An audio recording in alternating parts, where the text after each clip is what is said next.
La croissance en Afrique subsaharienne devrait s'établir à 3,6% contre 3,7% estimé auparavant selon le Fonds monétaire international. Ces prévisions revues à la baisse s'estiment également à 3,2% en 2019 contre les 3,7% avancés en avril. Ces performances seraient portées par 20 pays d'Afrique subsaharienne qui pourraient enregistrer une croissance supérieure à 5%. Le premier problème, c'est le problème de la dette. Les dettes deviennent de plus en plus importantes et elles risquent de ne plus être supportables par certains pays. Et puis, il y a un problème de structure des économies. On se rend compte que les pays qui sont pauvres en matières premières, ce sont les pays qui réussissent le mieux. Et les pays qui sont riches en matières premières, dont le pétrole, sont les pays qui marchent le moins bien. La croissance en Afrique subsaharienne et a fortiori en Afrique de l'Ouest serait plus élevée que celle enregistrée au plan mondial selon le FMI.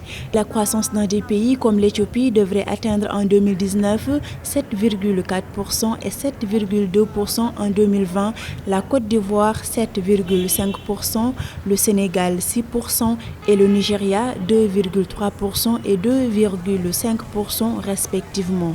Bon, il y a certains poids lourds du continent africain qui connaissent des problèmes de stabilité. Et la croissance de l'Afrique est véritablement tributaire de nombreuses choses et par des raisons endogènes et par des raisons exogènes. Toutefois, la Banque mondiale estime que les risques intérieurs en particulier restent élevés.